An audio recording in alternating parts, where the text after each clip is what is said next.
사람이 참 나이가 들어가면 들어갈수록 어떤 큰 싸움이 일어나게 되면 화해하기가 굉장히 어려운 경우를 많이 보게 됩니다. 소시적 어릴 때만 하더라도 뭐 싸우고 나면 뭐 동무야 미안해, 내가 친구를 힘들게 했어, 이렇게 하면서 서로 마음을 다독이면서 금방 이렇게 언제 그랬냐는 듯이 또 어깨 동무를 하고 화해하는 경우가 많이 있을 수 있는데, 이게 나이가 들어가고 세월이 더 많이 흘러가게 되면 이게 쉽지 않다는 겁니다. 어떻게 보면 이제 큰 싸움이라고 하는 게 이제 애초부터 그렇게 큰 싸움이 난 게 아니잖아요. 그죠? 어떻게 보면 작은 갈등들이 쌓이면서 이제 급기야 걷잡을 수 없는 싸움과 전쟁으로 이어지지 않습니까? 지금 세계사적으로 전쟁이 나타나는 그런 현상들도 다 그렇다는 거죠. 국지전적으로 뭔가 갈등이 미묘하게 있었고, 또 소수민족들이 또 갈등이 있었고, 또 여러 가지 세계 어떤 자원들, 또 세계의 어떤 무기들 때문에 그런 것들이 소소한 갈등이 일어나다가 이제 전쟁의 이 파국적인 상황들을 우리가 마주하게 된다는 겁니다. 중요한 건 뭐냐면 큰 싸움이 일어나기 전에 화해를 해 나가는 것이 굉장히 중요하겠죠.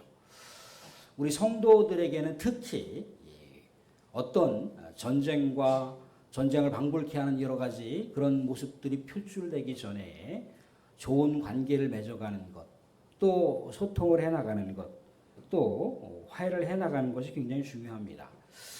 자동차 대형 사고를 이렇게 우리가 보게 되면 빠른 속도로 막 이렇게 달리는 차들 중에 적지 않게 사고가 나잖아요. 그죠?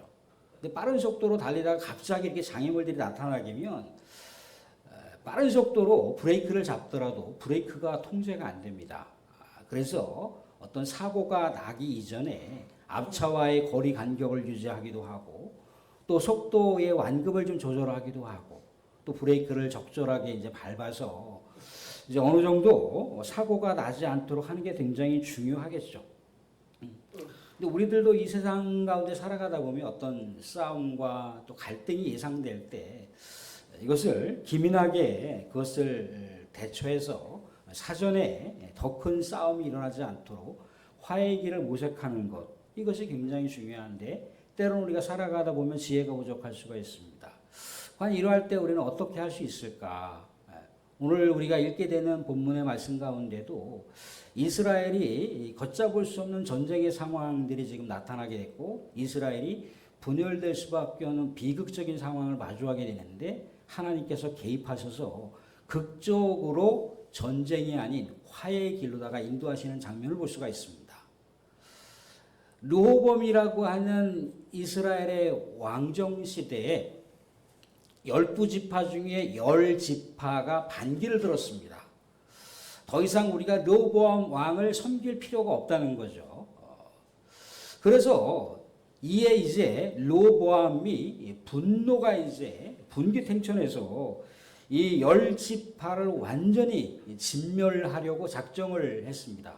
그래서 이제 이스라엘 전역에 이 10지파를 응징할 18만이라고 하는 군대를 소집을 했어요. 그래서 이제 곧바로 전쟁을 향해서 나아가고 있는데 하나님께서 전쟁을 멈추게 하셨다는 거죠. 그래서 이제 우리가 나중에 이 왕정시대의 역사를 보게 되면 르호보암 초기 왕정시대에는 하나님의 선한 그 길을 가는 것을 볼 수가 있습니다. 하나님의 번영과 영광과 축복을 누리는 것을 보게 된다는 거죠. 나중에 이제 중반부 후반부 들어가면서 하나님의 말씀을 떠나고 하나님을 등지고 살아가는 삶 때문에 곤욕을 치르는 그런 배경을 우리가 보게 되는데, 여하튼 우리는 여기서 이 땅 가운데 싸움과 전쟁과 갈등이 아닌 화해와 화평과 평화의 길을 모색할 수 있는 그 방법론, 그 지혜를 오늘 말씀 가운데 우리가 헤아려 볼 수 있는 시간이 되기를 바랍니다. 신명기에도 하나님의 말씀을 순종하면 축복이 있지만 하나님의 말씀을 불순종하면 저주가 있다라고, 하나님의 심판이 있다라고 분명하게 명시하고 있다는 거예요. 오늘 말씀 가운데 보면 르호보암이 전쟁이 아니라 화해의 길을 갈 수 있었던 것에 대해서 하나님의 말씀을 순종했다라고 나와 있어요. 4절 말씀 읽지는 않겠지만 거기서 뭐라고 나와 있냐면 우리 하나님께서 싸우지 말라는 거예요. 싸우지 말라. 스마야 선지자를 통해서 르호보암 왕과 이스라엘 백성들에게 싸우지 말라고 했다는 거예요. 근데 르호보암이 이 하나님의 선지자 스마야의 말씀을 순종합니다. 전쟁을 멈췄다는 거죠.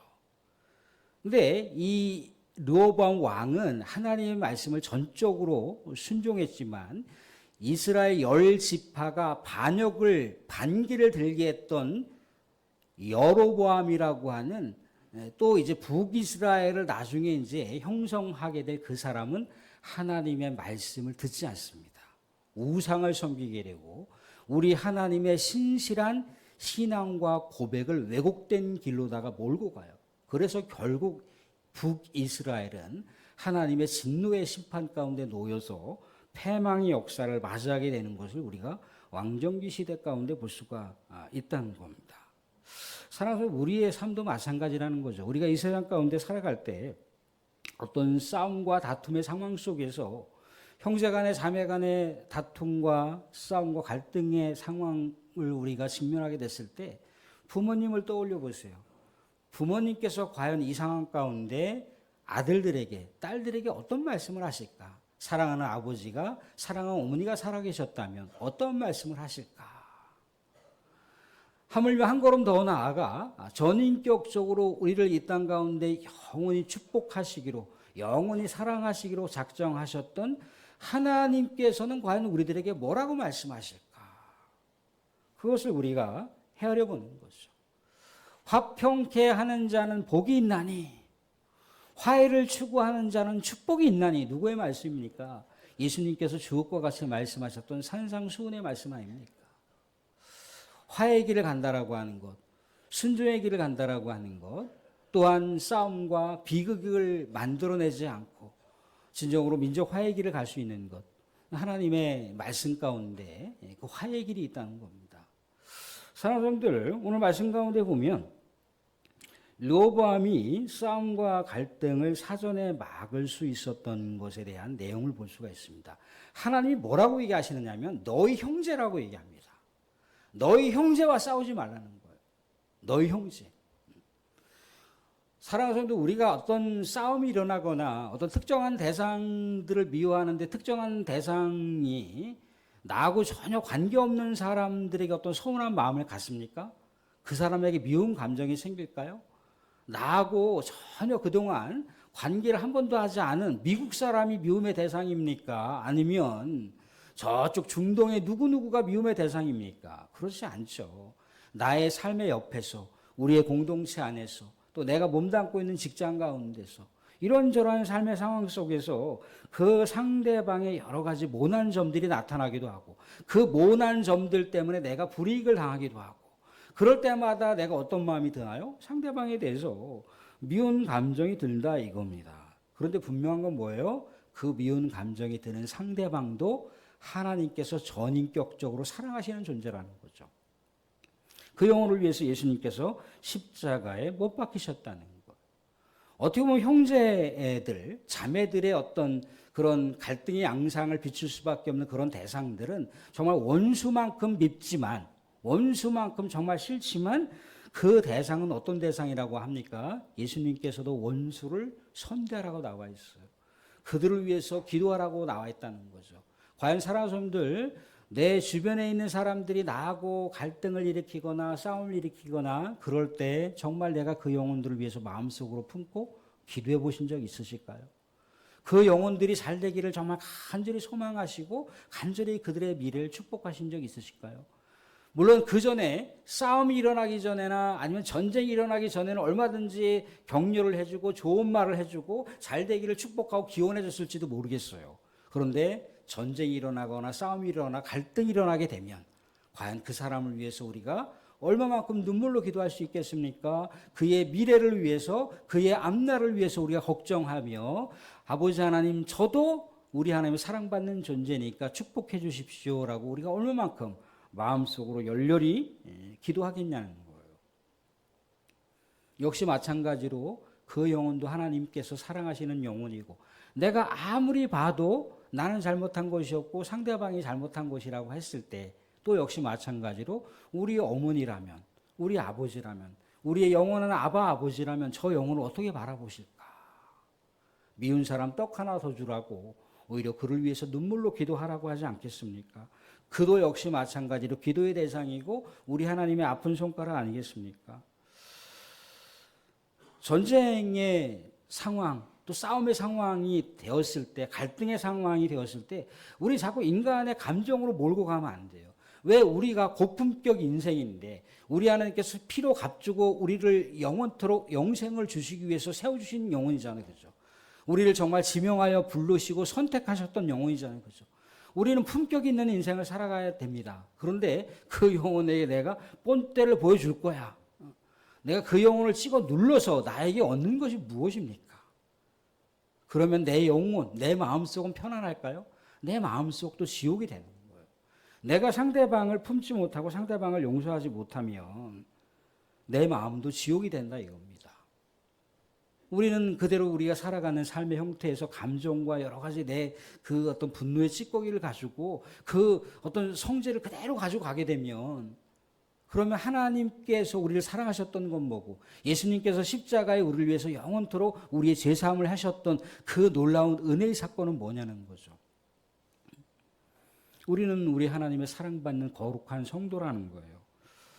나와 다른 그를 위해서 하나님께서 사랑하셨고 또 그를 위해서 예수 그리스도께서 값진 십자가 희생의 대가를 치렀다라고 하는 것을 우리가 잊지 마시고 나도 우리 하나님의 사랑받는 존귀한 존재이라면 내가 미워하고 내가 원수같이 생각하는 그도 역시 마찬가지로 하나님께서 사랑하시는 존재지라고 하는 것을 우리가 잊지 말아야 된다라고 하는 것. 그게 우리가 전쟁과 싸움이 아니라 화해의 길로 나아갈 수 있는 길이라는 겁니다.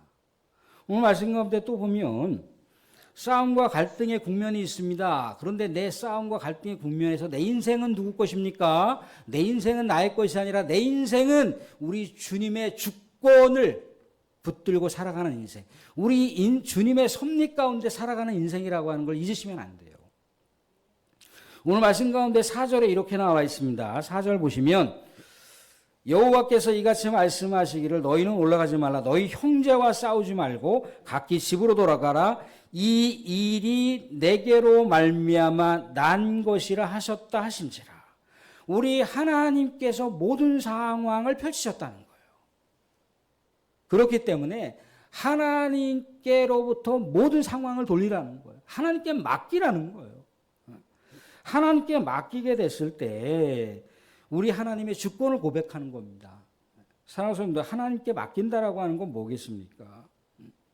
하나님이 내 인생의 주관자라고 하는 걸 고백하는 거잖아요. 하나님의 살아계심을 우리가 고백하는 거잖아요. 그런데 하나님께 맡기지 않으면 하나님이 없이도 내가 살아갈 수 있는 존재가 되어버린단 말이죠. 그 불신앙이에요. 불신앙. 우리의 인생의 여정은요, 믿음의 여정입니다. 주님이 내 자리에 계실 수 있도록 늘 언제나 주님과 향기로운 교제의 관계를 늘 언제나 설정하시고 우리는 그렇게 고백하면서 살아가야 돼요. 내 인생 내 뜻대로 안 되는 게 당연하죠. 그죠? 내 뜻대로 안 되는데 내가 의지적으로 뭔가 분투하면서 막 뭔가를 해보려고 노력은 하지만 거기에 따른 또 하나님의 은혜가 있어야 되잖아요. 그죠? 우리 하나님의 은혜가 있는다라고 하는 건 뭘 얘기하는 겁니까? 하나님의 주권을 붙들고 내가 또한 우리 하나님 앞으로 나아갈 수 있는 것. 우리 주님께서 내 자리에 계실 수 없다면 내 신앙은 가짜 신앙입니다. 진짜 신앙이 될 수가 없어요. 주님께서는 그렇습니다. 기다리라고 얘기합니다. 기다리라고 얘기합니다. 사울에게 하나님께서 기다리라고 했잖아요. 사무엘 선지자 기다리라고 했잖아요.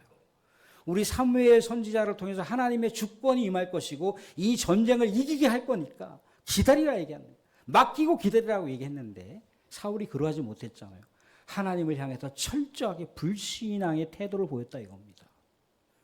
우리는 어쩌면 그러한 모습이 우리 가운데 있을 수 있다는 겁니다. 정령코 우리가 이 세상 가운데 우리의 수많은 여러 가지 자질구레한 상황 속에서 인간관계 속에서 우리가 만나는 모든 관계의 삶의 장에서 우리가 보다 화해를 추구하고 보다 샬롬을 추구하고 보다 그 안에 평안을 추구할 수 있는 것은 어떤 겁니까? 우리가 우리 하나님께 내 삶을 맡기는 것, 또한 우리가 내 옆에 있는 주변에 있는 사람들을 정말 형제 자매로다가 인식을 하는 것, 그렇게 전인격적으로 내가 대우할 수 있다라고 하는 것, 또 궁극적으로는 뭐겠습니까? 하나님의 말씀 안에 지혜가 있다는 거죠. 하나님 정말 어떻게 해야 하나님께서 정말 올바로 인도하시는 길인 것을 내가 알 수 있을까요? 또 우리는 분별력을 바라보면서 기도하는 거죠. 우리 하나님께서 의지적으로 내 삶 속에 강권적으로 역사하시는 것을 우리가 또한 기도하고 말씀으로 깨닫게 해달라고, 깨달은 말씀이 있다면 그 말씀을 붙들고 나아가는 것, 이게 우리의 삶 속에 전쟁과 싸움이 아니라 진정한 화해의 길을 찾아 나갈 수 있는 성숙한 그리스도인의 삶이라는 거예요. 사랑하는 우리 예수님께서 우리에게 살아가셨던, 우리에게 보여주셨던 삶의 흔적들이 있습니다. 그 흔적들을 보시게 되면 우리가 우리의 삶 속에 이러한 수많은 여러 가지 혼란과 갈등과 싸움과 전쟁의 상황 속에서, 물론 세계사적으로 전쟁이 일어나는 것을 우리가 어떻게 이렇게 할 수 있는 것은 아니라 할지라도 그러한 삶의 국면들을 통해서 우리가 하나님, 이 땅 가운데 이 대한민국의 광기 내동마을에 있는 광기교회 성도로서 이러한 여러 가지 삶에 직면하고 있는 상황들을 어떻게 슬기롭게 헤쳐나가기를 원하실까요? 어떻게 내가 기도하기를 원합니까? 어떻게 우리 하나님의 말씀을 붙들고 우리 하나님의 주권을 고백하면서 나아갈 수 있습니까? 라고, 그렇게 우리의 삶을 하나님께 시선을 맞추고 나아갈 때 하나님께서는 분명히 우리 사랑하는 성도들의 삶을 향기롭게 샬롬의 삶으로, 평화의 삶으로, 전쟁이 아니라 우리 하나님의 진정한 화평의 인생길로 우리 주님께서는 사랑하는 성도들을 인도하실 겁니다. 사랑하는 말씀을 맺겠습니다. 우리는 이 땅 가운데 화해의 삶을 추구하시길 원하십니까? 우리의 삶에 지옥이 아니라 샬롬이 있기를 원하십니까? 하나님의 말씀 안에 답이 있습니다. 말씀 가운데 순종하시고 또 내 옆에 있는 또 다른 형제 자매들을 전인격적으로 우리 주님께서 그 영혼들을, 어린아이와 같은 그 영혼들, 세상 속에서 별 볼 일 가치 없고 세상 속에서 손가락질 당하는 그 수많은 병자들까지 품으셨다라고 하는 것, 그런 마음으로 전인격적으로 대우하시고 정말 우리의 삶이 철저하게 우리 하나님의 섭리의 무대 위에서 살아간다는 것. 그래서 또 때로는 내 삶 속에서 살아갈 때 내가 원하는 삶이 아닌, 내가 원하는 답이 아닌 것을 우리가 마주할 때가 있다는 겁니다. 그럴 때 우리는 낙심하고 쓰러지고 낭망하죠. 그런다 할지라도 하나님의 주권에 우리 하나님께서 우리를 지명하여 부르셨다는 것, 하나님의 섭리 위에서 우리가 살아간다라고 하는 것을 잊지 마시고, 또 우리 하나님이 우리의 영원한 비전이고 십자가가 우리가 가야 할 영원한 표대라고 하는 것을 바라보시면서, 또 우리가 주일날 또 올 때까지 우리의 삶의 현장에서 또 새벽 우리가 기도를 통해서 나아가면서 우리 주님을 더욱더 가슴속에 열렬히 사모하시면서, 주님, 내가 주님의 길을 가겠습니다. 주님께서 이 땅 가운데 전쟁과 싸움이 아니라 화해의 길을 안내하셨던 것처럼 내가 그 길을 따르겠습니다라고 고백하는 신실한 성도의 삶을 살아가실 수 있기를 주님의 이름으로 축원드립니다. 아멘.